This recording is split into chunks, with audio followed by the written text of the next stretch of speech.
বন্ধুরা, আমি তো বাস্তববাদী কথা বলি। বাস্তব সত্য যেটা সেটাই তুলে ধরি তোমাদের কাছে। সেই জন্য আমার ভিউজটাও হয় কম। যদি আজকে নাচতাম বা গানের তালে তালে চলতাম, আমার ভিউজ হতো অনেক বেশি। তো আমি ভিউজের চিন্তা করি না। আমি চিন্তা করি আমার শিক্ষা যেটা আছে সেটা প্রকাশ করার। যে কয়জন, একজনও যদি শোনে, শুনুক। ভিউজের চিন্তা করলে তো আমিও নাচানাচি করতাম, সেটাও আবার সবাইকার দ্বারা হবে না, আমি তো পারবই না। ঠিক আছে, কারণ শুধু ইনকাম না, ইনকামের সাথে এমন কাজ মানুষের করা উচিত যার মধ্যে শিক্ষা আছে।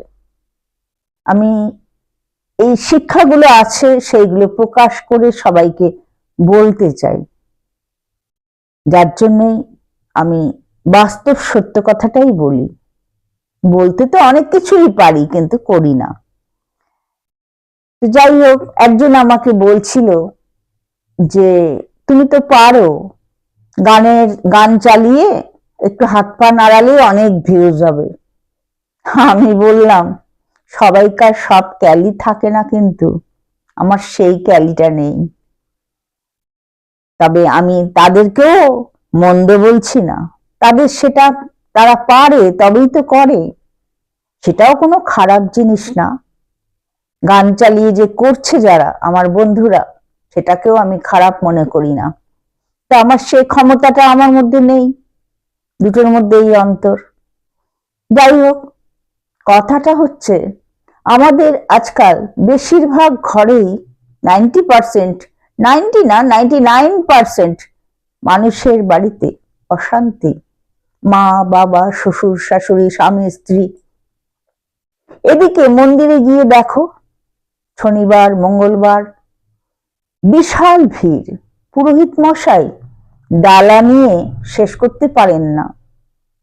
আমি বলবো, মন্দিরে পুজো দাও, খুব ভালো কথা, ঈশ্বরকে তো ডাকবেই, পুজো দেবেই, কিন্তু ঘরের মা বাবাকে, গুরুজন ব্যক্তিদের সম্মান করা শেখো।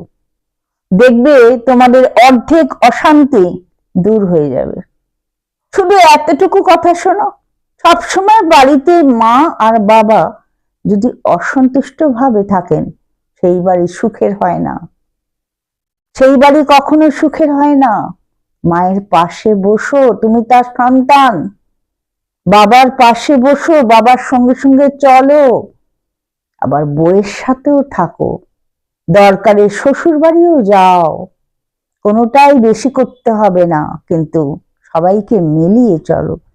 ওই যে বিয়ে করলো আর মা বাবাকে এক কোনায় ঠেলে রেখে দিল দুমুঠো ভাত দিয়ে, এটার জন্যই কিন্তু এত অশান্তি।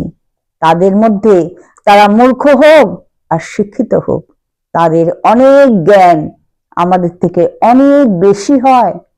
কারণ তারা এক একটা সময় এক একটা বিপদ পার করে আমাদের বড় করেন, তাদের কাছেও অনেক শিক্ষার আছে। তাই আমি বলবো, প্রত্যেক সন্তান যদি বুড়ো হয়েও যায়, যে বাচ্চারাই শুনবে তা না, বুড়ো হয়েও যায়, তাদের পাশে গিয়ে বসুক, মায়ের কথা একটু শুনুক, বাবার কথা শুনুক, কি বলতে চাইছে। দেখবেন ঘর শান্তি এমনিতেই হবে। আর এমনিতেও ঈশ্বর তো চারিদিকে বিরাজমান। আমাদের এই শরীরের ভেতরে ঈশ্বর আছেন। ঠিক মতো ভেবে দেখুন। আমি যদি ভুল বলি, তাহলে কমেন্টে আপনারা আমাকে 10টা কথা বলতে পারেন। আজকে এই পর্যন্ত।